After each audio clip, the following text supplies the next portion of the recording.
Yo, what's going on, snipers, and welcome back to your calendars franchise mode here in NHL 25. So last episode, if you did not catch it, we simulated more of the season, and it's still been a bit of a weird season for this team as we are 28, 23, and 9 heading into the trade deadline. Now, we obviously still are in the playoff mix, which is a good thing, but it's still been a very weird season for this team, so I kind of have like a little bit of a hunch that if we make the playoffs with a bit of a weird record, that we could be one of those teams that look like our cheese team based on the record, but are actually really, really good, and then we could go win a Stanley Cup. So that's kind of what I'm guessing with this team, but I'm not really too sure. As you can see at the moment, we're 1 point back of the wild card, which has 66 points. We're on 65 points at the moment. We do have a game in hand, and there has been some pretty decent stat lines across our team for the most part. There has been some obviously underlying problems like our defensive play.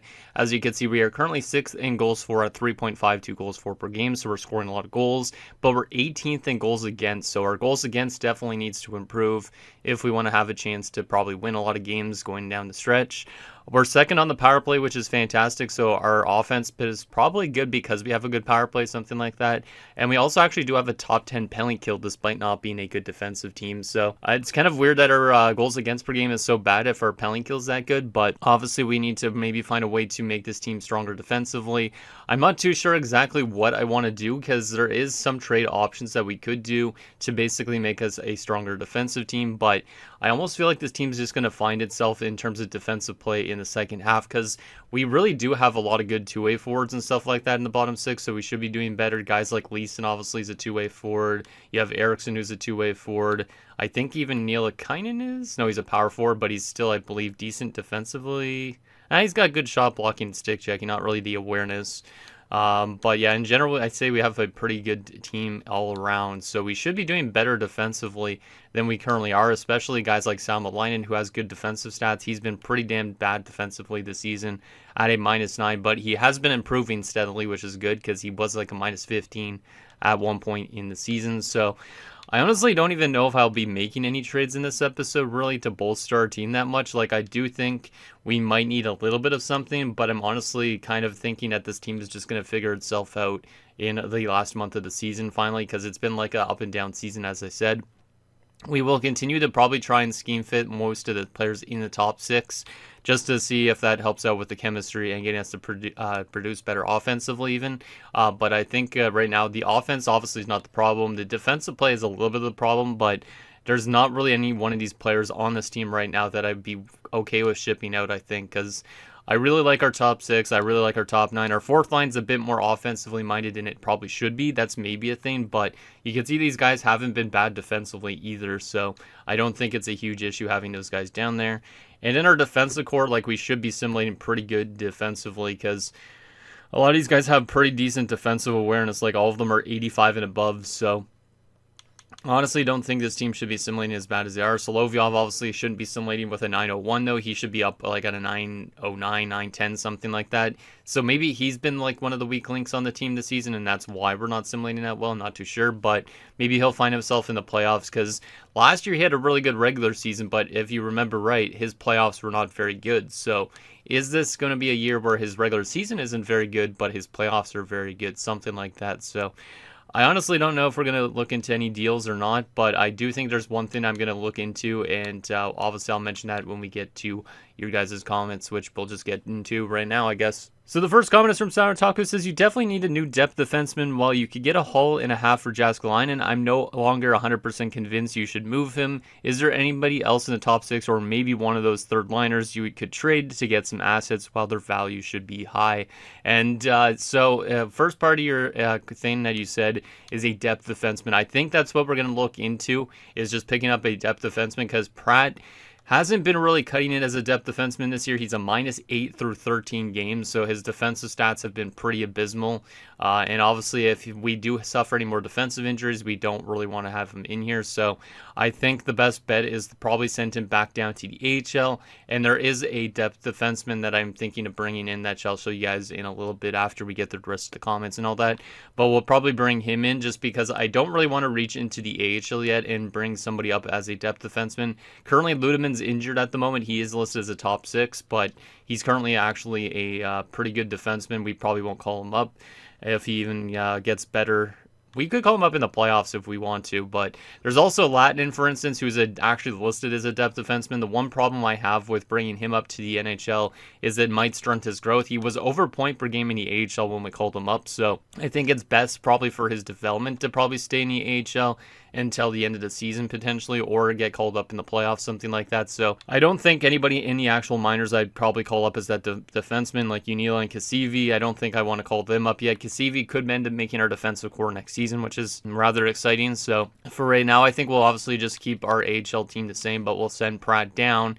And like I said, there will be probably a depth defenseman that we'll bring in that I'll show you guys in a little bit. And then from the second half of what Saturn Taku was saying, that he's no longer convinced to move Jääskeläinen. Is there anybody in the third line or in the top six that I would move out or be willing to move out? And the answer is unfortunately no. There is nobody here I would be willing to move out at the moment. Frondell's obviously our captain. He's probably a guy that we could look into eventually down the road, but at the moment, not really what I'm looking to move out. Mäkinen obviously is a pending RFA at the end of this year. He's been really good for us so far, so I don't think it makes sense to move him. Bjorkstrand's also been really good. I don't think it makes sense to move him. He's -9 at the moment, which is not great defensively, but he's been arguably one of our best players the last few seasons. Jääskeläinen, obviously not moving him. Siofito is kind of like one of these guys that I don't really want to move either. I feel like he's the most versatile player on this team. He could play both wings, and he could also play center, so I think holding on to him makes a lot of sense. And then there's Crane, who's also been a very good player for this team. 56 points this year and 27 goals. I don't think I would move him. And in this entire third line, pretty much, like, I don't think I would part with any of these guys yet either, because Leeson is only 22 years old. Eriksson's been very good this season again. Giordano's in his second season, and he's already doing better than his rookie year. So I think the best bet is to pretty much just run this forward group that we have, and then we probably make a decision on letting go of Jääskeläinen in the offseason, which obviously we could bring him back again, but I think the best bet would get Giordano into the top six would just be to let go of Jääskeläinen in free agency instead of trading him away right now. So I think we're probably honestly just going to keep the team mostly the same, except for that depth defenseman that you mentioned on bringing in. We will probably bring in one to basically replace Pratt, so that way we might be a better defensive team when we have that guy in the lineup. The next comment is from Michael Dose, who says, I would stick with what you have and look to trade Jääskeläinen in the offseason. Is Giordano a given to score 25 to 30 goals? That's what you're getting out of Jääskeläinen now. So that's also another thing, is do we think Giordano could be a 25-30 goal scorer in the future? I feel like he could be. But he's going to be probably maybe more of a hybrid production guy because he's got fantastic passing stats. His accuracy for his shot isn't super crazy. Like, he's only on 11 goals right now, which is kind of a bit low.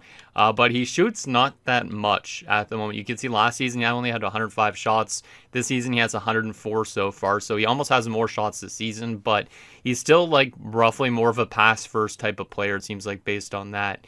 So we probably could in the offseason try and get him to get his shoot pass bias to being more shoot. So that way we could get him maybe scoring more goals, and we could also try and get him at some points to get his shooting a little bit better too. So that way he could become that prototypical sniper, because Jääskeläinen obviously has better shooting categories in terms of his accuracy, so that might be why he's scoring a lot more goals.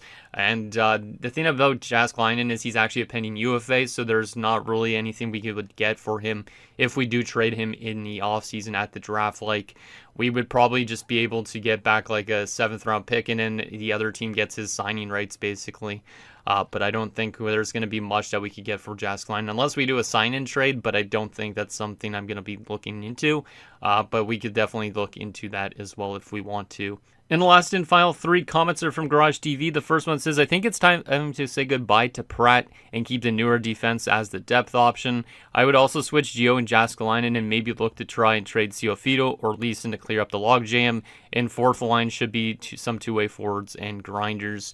So he's saying that the fourth line should be two-way forwards and grinders, which I kind of agree with at some stage. But I feel like these guys have been doing an okay job defensively that I don't really think it's necessary, even though it's a sniper playmaker power forward. Like, Like, these guys arguably should be in more of like a top 9, top 6 role because it's more offensive. But I think they've been doing a good job defensively, and all of them have not the best defensive awareness except for Leg, but they seem to be doing relatively well because they're not getting a ton of ice time each game. Like, they're all getting under 10 minutes of ice time, but they're all producing well and all have decent plus minus. So I think the fourth line for now is okay the way it is, but he's saying though that he would switch Gio and Jääskeläinen around, so these two lines, even though Jääskeläinen has been better. And then he would also said to trade away either Sealfield or Leeson to clear up the logjam. Well, I don't think I'm going to trade either or of them. Like I said, Leeson right now to me has a lot of potential. I feel like I would prefer holding on to him over Anton Frondell almost in a sense. I know Frondell's fantastic and he's our captain of our team, but he is getting older. Crane and Leeson could be top 6 left wingers of the future. And then he's also saying about Sealfido, and to me, Sealfido, I really like the way he's like, he could literally be used in any situation. Like I said, down the middle, he could be played on the wings.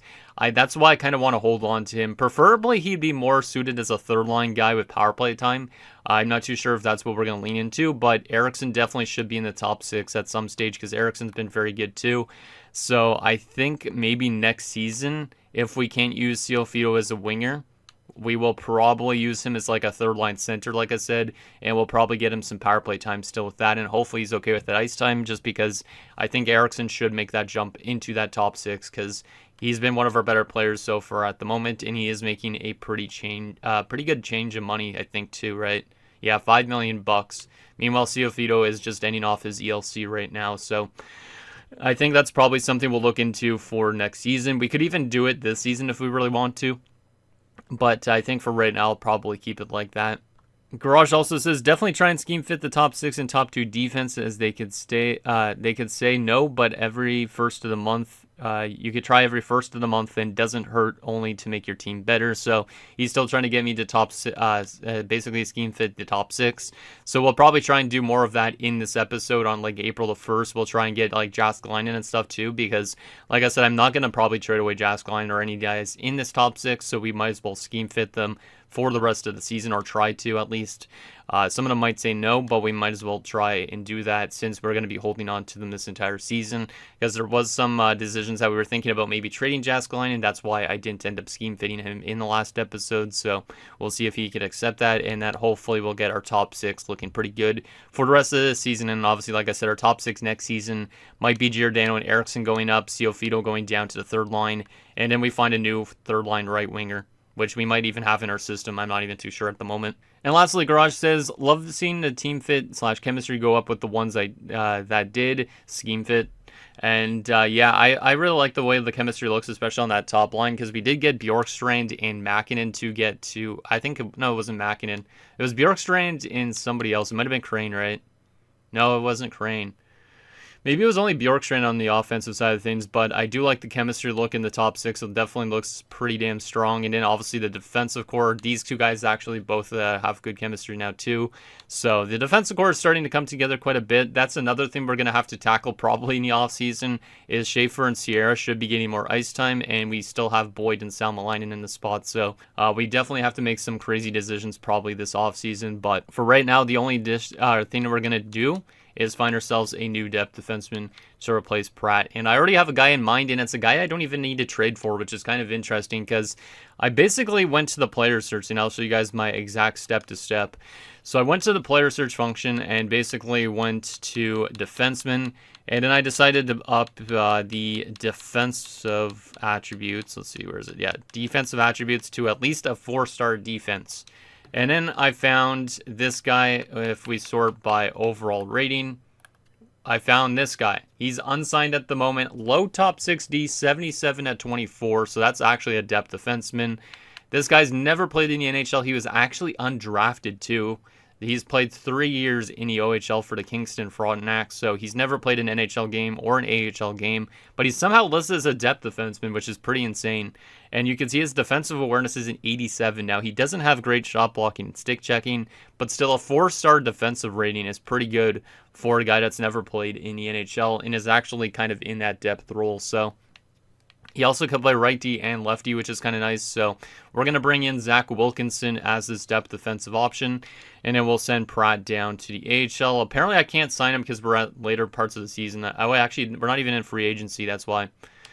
I was confused for a second, but we didn't even go to the free agency portion. But we will sign him, and we'll send Pratt down to the AHL, and then we have ourselves our depth defenseman, and he'll probably need a full-on 3-year ELC, which kind of sucks. But at the same stage, he could be maybe a depth defenseman for us for a while until we get some other defensemen ready. And like I said, there is a chance I might trade away like Lightning at some point in the offseason as well, because I don't know if he'll get a chance to play on our defensive core unless we decide to trade away somebody like Boyd or Salmelainen in the offseason. So let's go to Wilkinson, and he has to get a 3-year ELC, so we'll give him that, and he will join us as a depth defenseman. That's actually pretty good, though, that guy jumped up to a 77 despite not playing a single AHL game and going undrafted, too.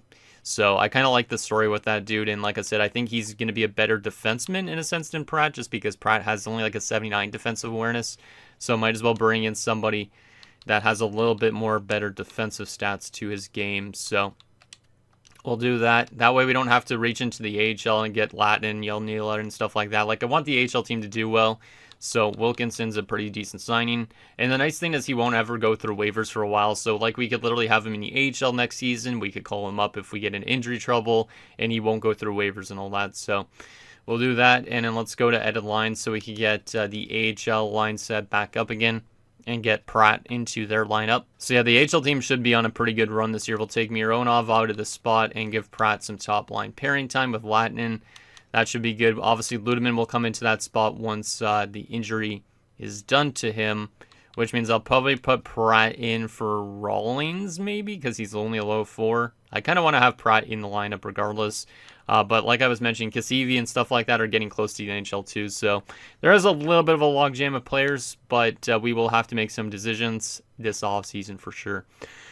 But I know what you guys were saying to maybe trade away somebody in the top 9, but I honestly don't really want to move any of these dudes. I feel like a lot of them deserve to be here. Obviously, Frondell being the captain, I kind of want him to win a Stanley Cup here before we move on from him. Makinen's just been a very solid playmaker. Bjorkstrand's been scoring goals and all that. Jääskeläinen might be a pending UFA, but I think it would make sense for us to hold on to him, obviously, the rest of the season. And then, obviously, we could probably just let him go to free agency in the offseason, as much as it sounds like we're not getting value for him. That way, Giordano gets into the top 6. Eriksson probably gets into the top 6, and then Ciofito would probably be demoted to the third line, but he would also get power play time, which should get his production pretty decently. So I think that's probably what we're going to lean into for setting up the future. Also, one thing I would do like about Ciofito is since he could play left wing and right wing, we don't actually even need to play him down the middle on that third line. We could play him next to Leeson and maybe even Leahy if he's good enough, because Leahy's had a pretty good rookie season at this point. So maybe that'll give Leahy a chance to jump up higher in the lineup as well. Maybe get some power play time, not too sure, but I think that's what we're going to lean into. And I don't think there's any other trades and stuff like that I'd make in this episode. Now, it is a risk that we might miss the playoffs still. But I think this team, like I said, will somehow find itself. Now, we are going to jump still into the trade deadline.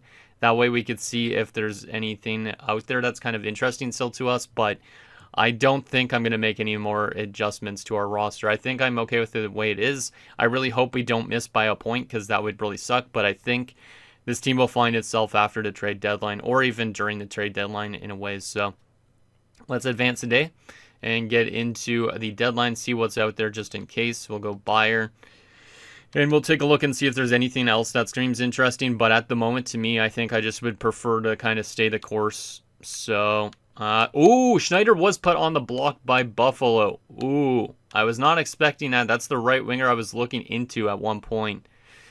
Oh boy.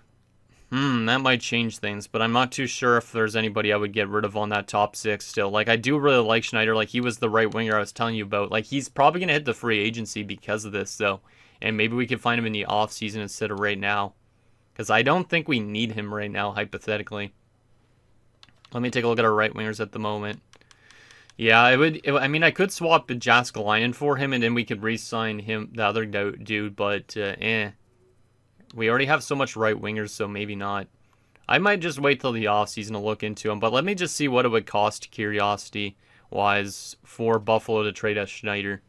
But yeah, I was not expecting him to necessarily be on the block because I thought Buffalo would have been doing better this season because they made a lot of adjustments. So what would he cost us? A first rounder, Sierra in a second. That's actually not that bad considering Sierra's not getting his minutes that he deserves yet. There's Solovyov in a third, no thank you. Ulanov, Sierra in a second, that's not bad either because Ulanov I don't think is going to pan out. Salmelainen in a first round pick, that's not too bad either. Salmelainen, like I said, could get dealt so we could get some of the defensemen higher in the lineup. And then Tatar in a first isn't going to happen. So some interesting deals there, but I think he'll be a free agent in the offseason just because if they're trying to flip him, I don't think they have plans to re-sign him. But I don't think I'm going to trade for him right now. He is a great player. I really hope he's in free agency in the offseason because that would be an interesting player to bring in. But like I said, also I don't know if we really need him though. Giordano's jumping up. We already have, what's his name? Bjorkstrand on the right wing. Unless we move Bjorkstrand back to center. But I'm not too sure if that's the play either or not. Well, we'll definitely come to that in the offseason, I think. But shout out to Schneider. It's good to see him on the block. Let's keep on scrolling through this. Obviously, I'll look at the deadline deals once we're done. But yeah, there's not really too much else that's kind of intriguing other than him. So yeah, I think we're good. I think we are good. So I'm not gonna make any deals. I know some people might not like this, but we're gonna do it just because I think this team's the way it is. I think is gonna be good. I know it's been a weird season, but I think we'll find ourselves. I trust in the process. Philip Broberg's on waivers. I don't think I need him, so I'm just going to decline that because we already have some depth defenders. And apparently there was no blockbuster trades at the deadline this year, according to this. So kind of curious on what deadline deals went down at this year's deadline. So let's take a look. So anything crazy? Peltier getting dealt to LA. Anything else other than that crazy? Let's see. A lot of picks getting moved around, looks like. Archer and Rabbit, don't even know who those guys are. Rasmus Sandin going to Vancouver, okay. Simon Holmstrom's on his way to Washington, so our former player. Anybody else? Callum Murchie and Elias Pettersson to Washington. Malcolm Spence to Tampa Bay. Shaw is off to Colorado. Let's see. Brandseg Nygaard is on his way to LA. Michael Rasmussen to St. Louis. Abel Nevins goes to Dallas, so that's that elite goaltender that's been on the block for a while. St. Louis decides to offload him for Michael Rasmussen, a second and a third, so kind of a weird one, but Dallas gets themselves a pretty solid goaltender that's been kind of struggling in St. Louis, so that's a good little change of scenery for that guy. Helge Grand's going to Edmonton. Anything else? Gavin Hayes. C. Ashton. It's not Carter Ashton. Geez, this thing's lagging for some weird reason, this screen. It's kind of scaring me a bit. Filipino on his way to Washington with Shakir Makmadouan. That name is just fun to say, so I had to say it. Kalen Addison to Utah, and that's pretty much it. So it looks like Schneider didn't even get dealt at the deadline based on that. Let me just take a look if he's still in Buffalo. But I really hope that guy's in free agency, kind of. But at the same time, like I said, I don't even know if I need him anymore with the way our team's structured. Yeah, he's still in Buffalo.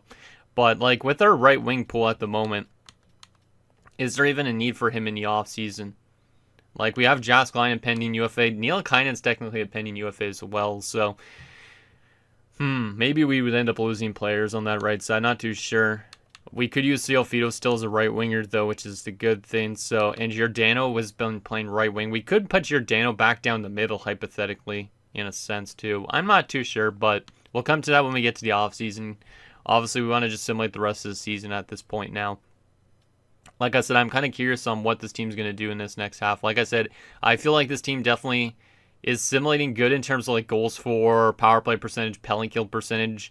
That I think even though our goals against per game has not been good, I think we'll find a way to somehow win and get into the playoffs this last month or so. So let's take it a little bit slow because obviously we are fighting for a wildcard spot, but we do have the games in hand. So if we could win games in a row, we will definitely give ourselves a better chance. So let's see if my hunch was correct or did I make a colossal mistake. I'm not too sure. I feel like I made a good choice, but you guys some of you are probably going to say, hey, you should have made at least somewhat of a trade, but honestly, most of those guys in the top 9 to me, I feel like are kind of guys I would like to keep building this team around at the moment.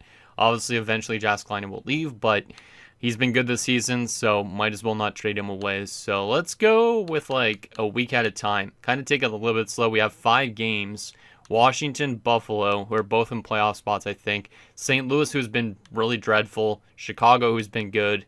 New Jersey, who's been solid too. So 4 of the 5 games are against teams that are above 500. 1 is against a bad team. We should be able to at least win against St. Louis, but hopefully we could string together some wins here. So let's go through these 5 games up to the next game against Buffalo and see if we could win like I was expecting us to. We do beat Washington on the deadline, so that's a nice win. We do beat Buffalo, so that's also a nice win. We beat St. Louis, Chicago, and Solovyov has been injured with a swollen knee. God damn, that's not a good time for this when we're trying to fight into the playoffs. I was not expecting this. A swollen knee. That might be the first time I've seen that injury, but he's out for over a week. But that means we are going to have to call up young goaltender in Hainsey. He doesn't go through waivers, which is kind of nice. So we will have to run the youngster in Hainsey, and we'll also have to run Suhanik, which is not great. But we're going to have to find a way to make it work. And like I said, we'll do the scheme fit stuff at the start of April. So hopefully I can remember to do that. But Hainsey will come on up.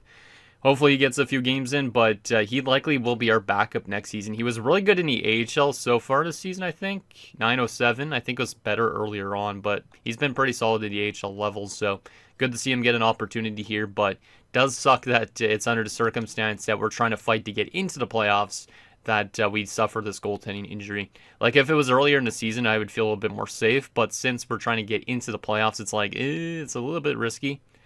So Chicago, we did end up beating. New Jersey, we end up losing to, probably because of the goaltending, not too sure. But we're 32-24-9 now, and we are tied for second place in the Metropolitan Division. So that is good news. So nice little winning streak other than the New Jersey game. That was actually a total of 5 straight wins. So like I said, I feel like this team could find itself. We do still have guys losing morale because of ice time, which is kind of not great. I'm not too sure on how I could get the more ice time at the moment. Trying to think of what we could do here. Let's see. So Suhanik's in net now. Let me go to edit lines for a second. I'm not too sure if there's any way I could get Schaefer more ice time. Schaefer is one of my favorite defensemen right now with how he's been simulating. Samoline's getting power play time, correct? I think on the second unit. Yeah, he is. What if I move Salmolainen down to the top 6 pairing? Would he complain? Oh, he doesn't even fit with Sierra that well, though. Jeez. Oh, this is not great. I don't know what I could really do here. I could move Boyd down to the top 6. Boyd's not on the power play, though. He would be probably on the PK, though. Yeah, he's on the first PK. I'm going to try and finesse the thing so everybody's a little bit more happier with their ice time a bit. So we'll move Boyd and Schaefer, even though Sierra and Schaefer's been great together. I just want to make sure people are happy right now. So let's do that, and we'll continue to simulate a little bit more here. Solovyov should be back. I think it said the 21st, so that is how long from now? Let's see. So I think it's still like a week away, right? Yeah, it's just under a week away. It's like 5 days. So 3 games. So we got to find ways to win these games without Solovyov. Let's go through one game at a time. First game against Buffalo is going to be... Schaefer's now been injured. I literally just gave him more ice time and he gets injured. That's really unfortunate for the kid. Goddamn, but that is going to give a chance to the Wilkinson guy we just signed. And we still won 7-3 despite Schaefer getting injured. That's pretty crazy. And Ludeman is back for the HL, speaking of defenders. So let's get Ludeman back in here. And we'll put Pratt probably on that top 6 pairing like I was mentioning. So we'll get Ludeman. Wait. I think Latin goes where Ludeman goes where Latin was, and then Latin goes where Pratt was. I think it was something like that. I don't even remember, to be honest. And then Pratt will go in where Rawlings is. I honestly don't remember how it was set up originally, but let's go with that. But we did beat Buffalo after that Schneider injury, or not Schneider injury, that, what's his name? Is it Schneider, that our defenseman? I honestly don't even know. I'm getting him confused with the Buffalo guy. But that injury kind of sucks at this stage of the season. Wilkinson will probably just put you back onto the top 4, our top 6 pairing with Sierra for the time being. And yeah, Schaefer. Oh, Schaefer, that's who it is. Schaefer and Schneider, it's confusing as shit for some reason, but that's good that we still managed to win that game despite the injury. Now, the question is, how is Wilkinson going to do on this team? He's going to get a few games in while Schaefer's out with an injury. Solovyov will be returning relatively soon, but let's go through this game against Toronto, which is also a win. See, I knew this team was going to eventually start to find itself. It just took a little bit longer than normal. We're up to second place in the division, and we have still games in hand on the Blue Jackets, but the Blue Jackets are probably running away with this division at this point. Let's be real. Game against Utah. And Schaefer is back in the lineup, which means we are going to have to send somebody down, apparently. Oh, it's going to be the goaltender. Yeah, because Solovyov is back, too. So, how did Hainsey do while he was up here, out of curiosity? He did not get to play a single game, so he was just a backup goaltender sitting on the bench. That's fine with me. But, like I said, next season, he'll probably be the backup, because there is a good chance we'd let go of Suhanik, because I don't think he's really fit here that well, unfortunately, even though he was really good last year in Vancouver. And Solovyov will jump back in. Hopefully he's fully healthy. Okay, that's good. It wasn't one of those ones where he comes back and he's still injured a little bit. And Schaefer is back, I think it said too, which means Wilkinson could come out. He played 2 games with +2. That's all I need from him is just good defensive play. I don't really care about the offense, but that's really nice to see. And Schaefer will come back. He will go right into the top 4. I really hope that he doesn't get re-injured, but at least Wilkinson seems to be decent when he's currently injured. So we did lose that game to Utah 6-4, but we are still second place in the division. Let's take it a little bit faster. We got 4 games this week. We got 2 against the Habs, 1 against Pittsburgh, 1 against Vegas. The Habs are right around our spot in terms of overall ranking. Pittsburgh's really bad at this stage, and Vegas is kind of losing a lot of games in regulation, but they're winning a lot too. So kind of a weird record for them. So these 4 games, can we win at least 3 of them? Montreal game number 1 is going to be, is Schaefer's fully healthy, is going to be a shootout loss. It's still a point. Second game's a regulation loss. Third game against Pittsburgh is a 4-1 win. Nice. I don't remember if Prince was injured in last episode in the AHL. I think he was, actually. Yeah, I think he was because he's not in the lineup. So we'll take Bathgate out and we'll get Prince into this spot, I think. I don't know, maybe he actually is in. Oh, he is in, yeah. Okay, never mind. Didn't see him at center for some reason. Because for some reason I thought he was like a winger. Game against Vegas is also a win. So 36, 26, and 10. So yeah, like I said, it's been a weird season in terms of a record, but we're still winning games. And we are finding ourselves probably going to be able to make the playoffs almost at this stage. The Devils are almost 10 points back of us now. And same with the Red Wings. So we're making up some good ground. We should be clinching a playoff spot relatively soon. Let's go to April the 1st, and then we'll try and scheme fit some guys in the top 6 a bit. But right now, it's looking good that we're going to make the playoffs with maybe a bit of a weird record, but maybe that gives us a good chance this year to make it far. So 84 points, 73 games, 37, 26, and 10. Let's do some scheme fitting and see if we can improve our top 6's chemistry at all before the playoffs start, because this is our last chance before the playoffs. So the guys we need to scheme fit in this in terms of our top 6 forwards, Crane, Ciofito, and Jaskalainen. And then also Makinen, I think it is, yeah. Yeah, it's just these 3 guys. And then Makinen. Okay, Crane, Ciofito, Jaskalainen, and Makinen. Let's try and scheme fit those guys. So we will go to this. And we'll start off with Makinen, who last time didn't really want to change his play. So we'll see if he'll be okay with doing it this time. Let's see. Nope, he still does not want to change. So unfortunately, Makinen will not change before the playoffs. That's okay.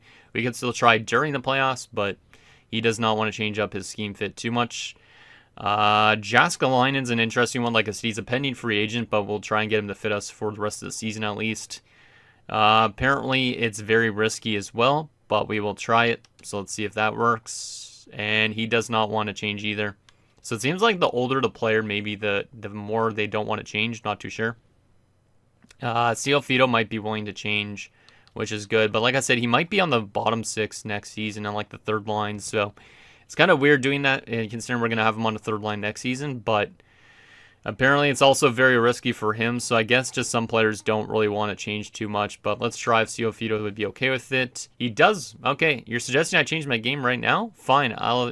If you say it'll help, I'll adjust. Nice. So let's go to the 2nd line for Mr. Ciofito. Thank you. I feel like he didn't like that we tried and got him to change, but I'm glad that he did decide to change that a little bit. So the last player we got to get is, who was it again? Crane. We got to try and see if Crane could fit that second line a little bit better. And that's only for this season, I guess. Next season, we might have to get these guys to change for different lines or something like that. But, well, oh, Crane's okay with it as well. I'm performing at my best right now, but I understand if the importance of the teamwork, if you think of adapting my game will benefit the team, I'm open to it. I like that. I like that. Let's go.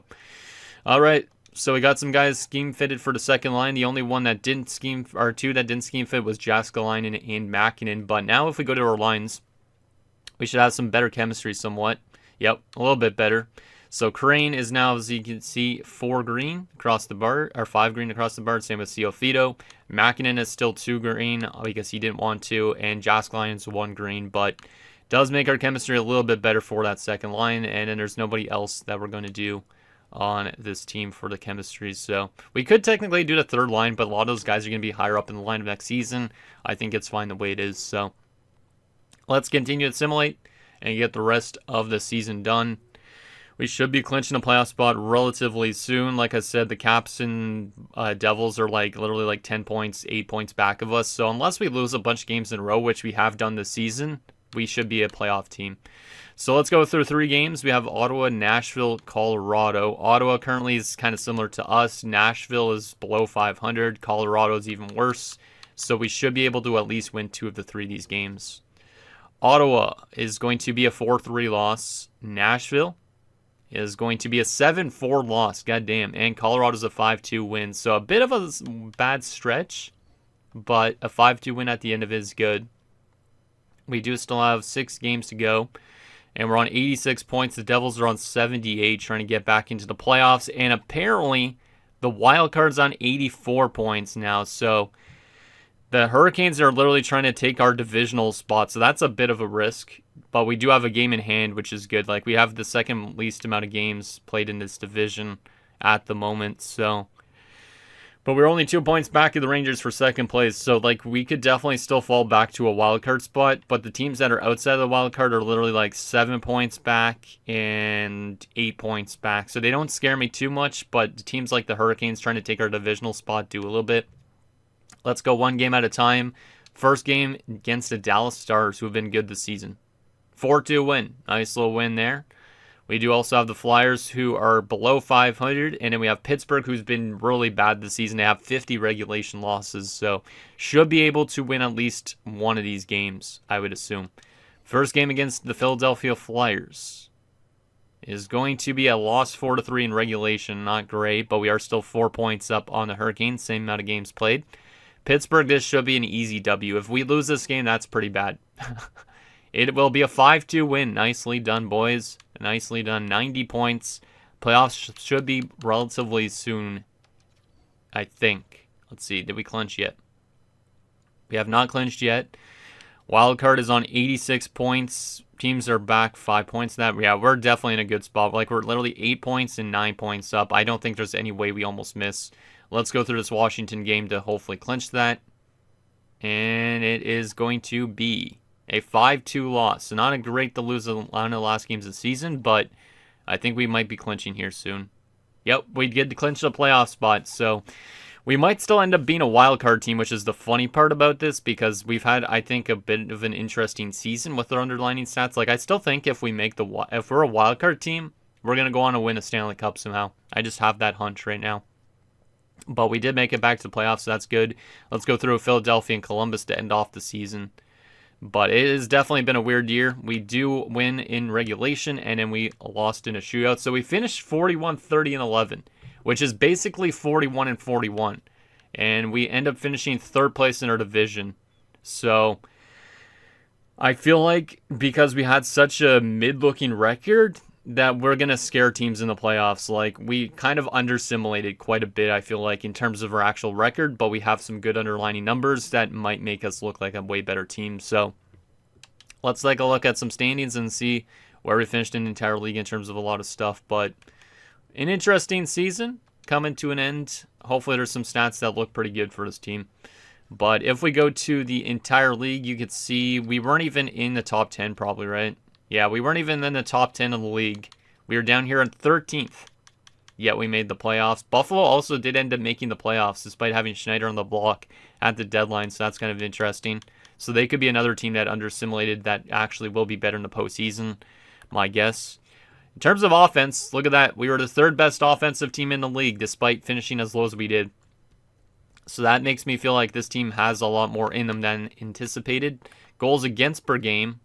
We weren't too bad defensively, actually. I think we improved drastically. Like, we are probably still top 15, but I think we did still improve a lot.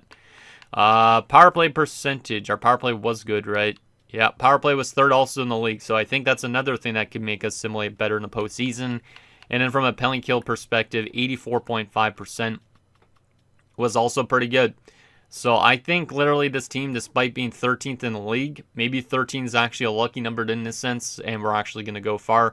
We also did lead the league in shorthanded goals. So there's definitely some stats that make me think this team is going to be able to go far. Also, the fact that our coach said that we can make the Stanley Cup Finals at the start of the season, I think. So I feel fairly confident that this team could at least make it to a conference finals this year, I think, based on that. Now, we could run into injury troubles and that could change things, but I feel like this team could go pretty good in the postseason. Because last year, I felt like we could have had a better playoff record, but we didn't. So let's take a look at some player stats, see what we got here. And looks like everybody on the team was under point per game, but we were a good offensive team. So that just shows the depth on the roster, at least. As you can see, Mäkinen, 30 goals and 79 points. Good year for Mäkinen. That might be a career high. Yeah, it is a career high. And like I said, he does need a contract in the offseason, so we'll probably give it to him, obviously. He's been one of our better playmakers. He's also been a pretty damn good goal scorer. Last year in the playoffs, I forgot, he was over point per game, so shout out to Mäkinen. Bjorkstrand on 66 points. A bit of a down year for Bjorkstrand, a little bit, I think. Yeah, a little bit of a down year, but better plus-minus, more goals. So he's starting to become more of that sniper that we anticipated him to be. Eriksson on 52 points, -8, so the plus-minus not great. But in general, solid offensive season for him. And he was one of those guys that was out there on the shorthanded unit, had 3 shorthanded points and 2 shorthanded goals. So he starts to get better and better. Like I said, he probably goes into our top 6 next season. He does have good face-off stats. Takeaways are a little bit low, so he's probably never going to win a Selke because of that. But I think he definitely should go into our top 6 next season. Giordano, 42 points, -10. Do you guys think that he's going to be really good if we put him on that top 6 right wing spot where Jääskeläinen is? Or do we just keep him as a forever third line guy with power play time? I'm not too sure, but he is improving. It is a little bit slow. I don't think he scored a single goal after in this episode, actually, for that matter. I feel like he had 11 goals already. Like, if we look at game logs, when was the last time he scored a goal? When was the last goal he scored? Jeez, he has not scored since February 28th, so I don't know. Maybe he's not the sniper that I was anticipating him to be, but maybe he'll have a good playoffs ahead of him, never know. Leahy was really solid in his rookie season, 36 points plus 13 as a fourth-line guy. I think that's exactly kind of what I was hoping for from him, and he had 5 shorthanded points, which all came in the early stages of the season, but pretty damn good numbers for Ronnie Leahy. Wasn't expecting him to simulate too good offensively because his offensive awareness still isn't the craziest, but it's up to a 79 now, and his passing's a 96. So getting him into like a third-line power play role would be really, really nice eventually. Kaminsky on an assist in 4 games, not bad. Left wing side of things, we had Crane leading the team in points with 79 as well. 35 goals and 44 assists. Another good year for Crane. He's been probably one of our better players. Last year, he was a little bit lower in goal scoring, but he got back to his goal scoring ways again. He's had 3 30-goal seasons already, or actually 4 30-goal seasons at this stage in his career. So he's been really solid. He's only 25, but he feels like he's played forever at this point, which is kind of funny. Still signed for a few more years. Frondell, only 69 points. So that's where I'm thinking Frondell eventually at some stage could get moved, but I would like to win a Stanley Cup with him before we do that.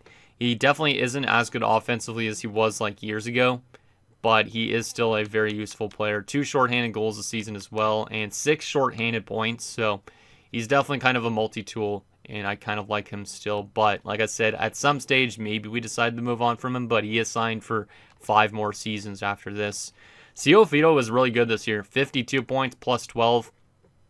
I feel like Ciofito is kind of one of these underrated guys on this roster. And like I said, he probably plays third line minutes next season and power play time.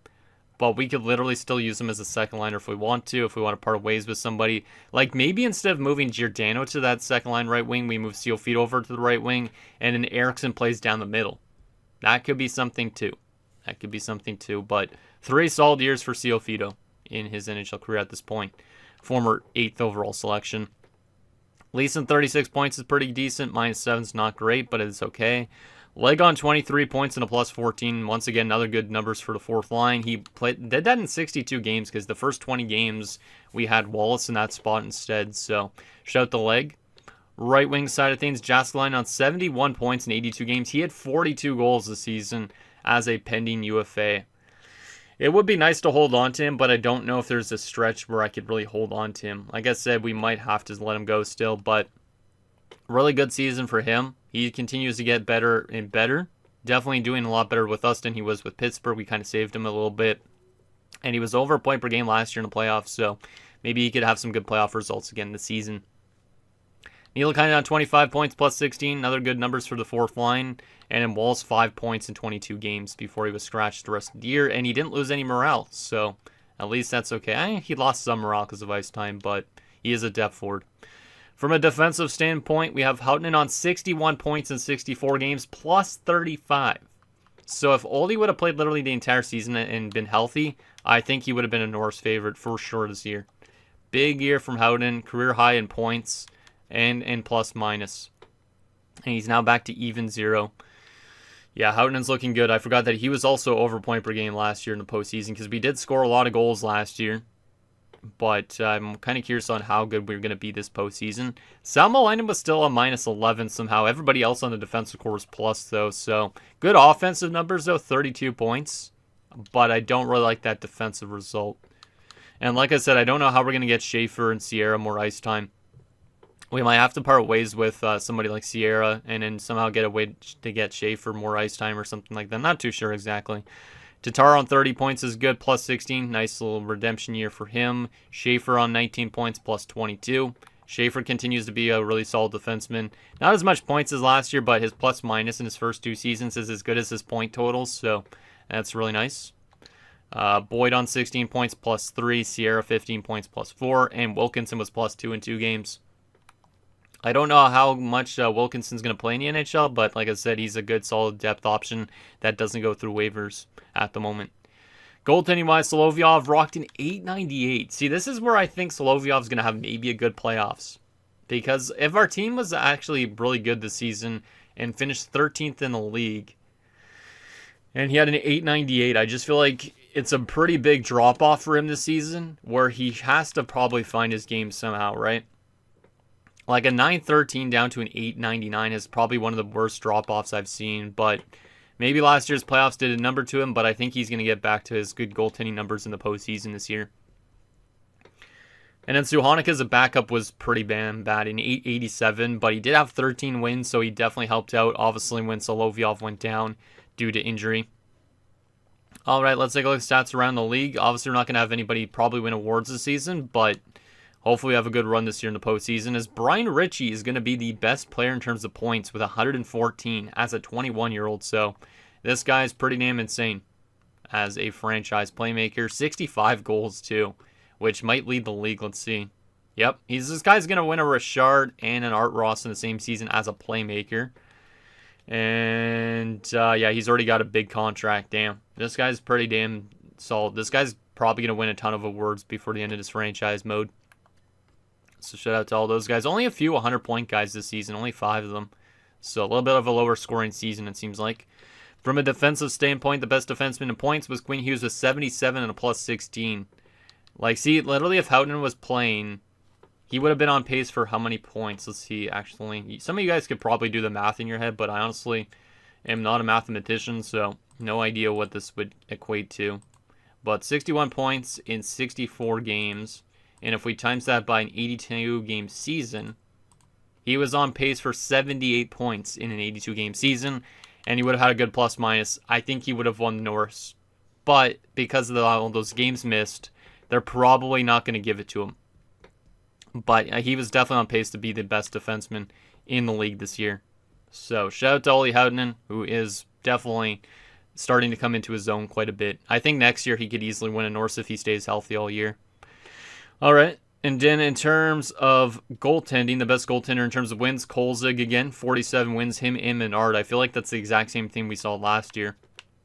Most shutouts this season by a starter was Yaroslav Askarov with 7, and he was on the block at the trade deadline, I think, too, which is kind of insane. Our former goaltender Nikita Kudobin had 6 shutouts. He was up there. Best save percentage by a starter is going to be Kolzig with a 922, goddamn, in Vancouver. And goals against average is going to be Kolzig with a 238. So Kolzig's definitely winning the Vezina, which is interesting. Obviously, I feel like the Canucks are going to be out in the first round of playoffs because of that, though. Any goalie goals this season? Out of curiosity, yes, there was. Okay, I'm kind of surprised on that. George Smith-Pelly of the Calgary Flames scored a goal. George Smith-Pelly, 4th round pick, had an 894 save percentage this season, but he scored a goal. So that's pretty damn cool. So shout out to Smith-Pelly. Most assists by a starting goalie was Menard, and Coco was 6. All right. Best rookie this season was J.C. Burnett with 64 points, but they might end up giving a Calder to Theroux just because of the plus-minus, but the point difference is quite a bit, so maybe not. But Leahy was top 10 in rookie points. I cannot complain with that, considering he was just getting 4th-line time, so that's pretty good. That's pretty good. Actually, I'm going to take a look at the AHL as well briefly, too, for our team. Even though we obviously don't care about it too much. Kadri leading the team in points right now for forwards. Sorry if you get to hear a helicopter. For some reason, there's helicopters flying around lately. Defensively, let's see. Cassivi on 46 points. Damn. Yeah, I think Cassivi is going to be a good defenseman for us at some stage. He's got the offensive tools. Damn, that helicopter is extra loud right now for some reason. All right. So there's all that. Pratt actually had 9 points in 16 games when we sent him down with +9. So yeah, I think Pratt's better suited as an AHL defender. I don't know if he'll come back in the offseason though, because we might need to free up some roster space. But shout out to Latin, 31 points in 36 games, +23. Like, I feel like he should definitely be in the NHL, but if we did put him in the NHL, do we get rid of Sierra and then let him play on the top 6 pairing? Or do we get rid of somebody else? I'm not too sure. Or do we trade away Latin while he has potential still? Not too sure. Goaltending-wise, Smith's 899, Hainsey a 907, Hornquist a 917. All right. So that is that. Now the question is, with us back in the playoffs for the 2nd consecutive season, who are we playing first round? And do we have a chance to get to the 2nd round for the first time in what feels like forever? Let's see. It will be a rematch of last year's first round. Of course it will be. We will have a rematch with our New York rivals, the New York Rangers, in the first round. Obviously, a few years ago, they won the Stanley Cup. 2 years ago, actually, to be exact. Last year, they took us out in 7 games, despite us scoring 10 goals in one of those playoff games. So this is going to be another good matchup, I think.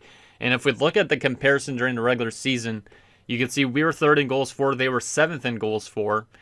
We were 12th in goals against. They were 13th in goals against. We were 3rd on the power play. They were 4th on the power play.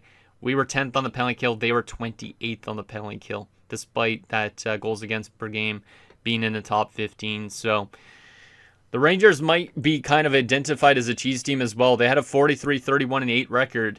So kind of weird that they have home ice advantage, but it's 2 teams that probably don't deserve to go far based on a record, but actually might be way better than anticipated. And also, Guerin had 105 points for this Rangers team to lead them, which is way more than Crane had to lead us. So let's take a look at the New York Rangers and what they're built like. I feel like it's probably going to be pretty similar to last year, but this is kind of interesting.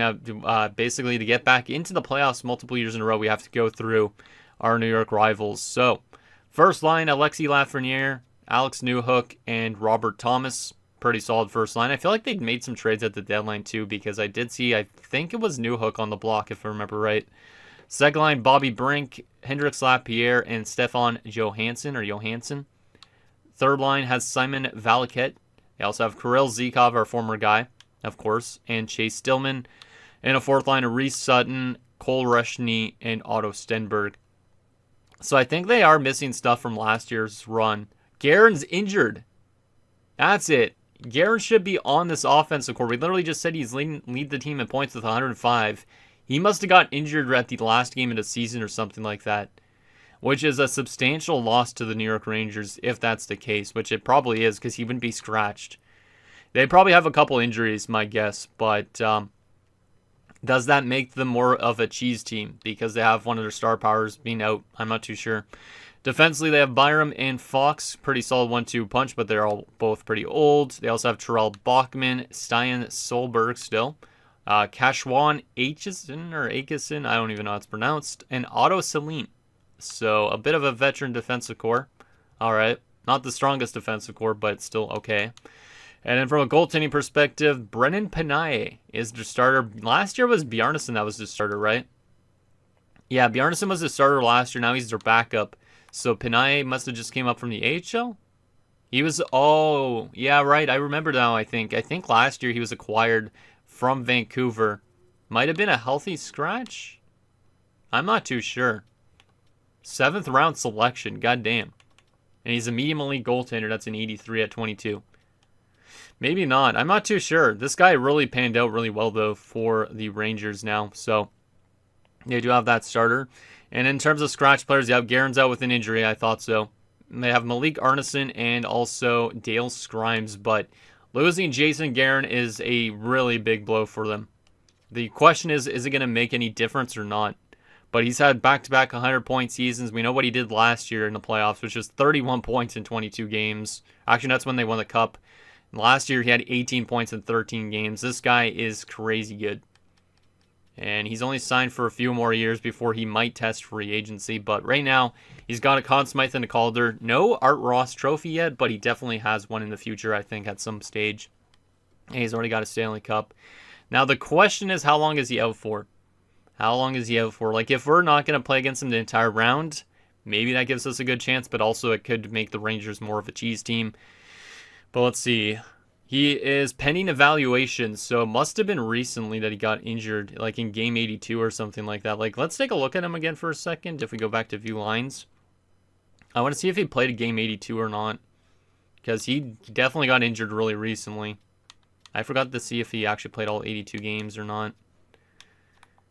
Let's see. Yeah, he played every single game, so he literally got injured in that last game of the season against the Buffalo Sabres. He had 3 points in that game still, despite the injury.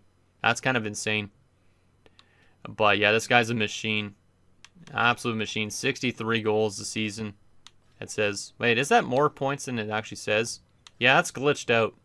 Because he had 105 points, but it says he has 111 points during the season. Something's glitched out about that, but he had 59 goals this season, actually. So maybe, oh, wait, it's probably including preseason. Yeah, that's it. It's including preseason, so it's not glitched out. I was confused for a second, but yeah, 13 minutes played, and then he got injured, but still 3 points in 13 minutes is insane. So we don't know for a fact if we're going to play against him, but if we do have to face him, that's definitely going to make that top line a lot stronger. Because Lafreniere probably goes to the right side, and then Guerin plays on the left side. And then Thomas probably goes down to the second line. Brink to the third line. Stillman probably goes to the fourth line. Something like that. But damn. I think we definitely still have a chance to beat them. But I feel like it's definitely going to be a battle of two teams that look like cheese teams that are actually way better than anticipated. So I feel like whoever comes out of this series maybe has a good chance to go far this year in the postseason. But anyways, guys, that's going to do it for this episode of New York Islanders Franchise Mode. So in next episode, we'll take it to the first round of playoffs against the New York Rangers as we look to get out of the first round for the first time in what feels like a long time. Hopefully we can capitalize with Guerin being out due to injury and us being fully healthy. I think, like I said, our team under-simulated during the season, like a 41-30-11 record, looks pretty mid, but our roster is way better than it actually suggests. So that's why I feel like we could definitely go far this year as long as we could get through with this Rangers team. So I think down below, and I'll see you guys next time.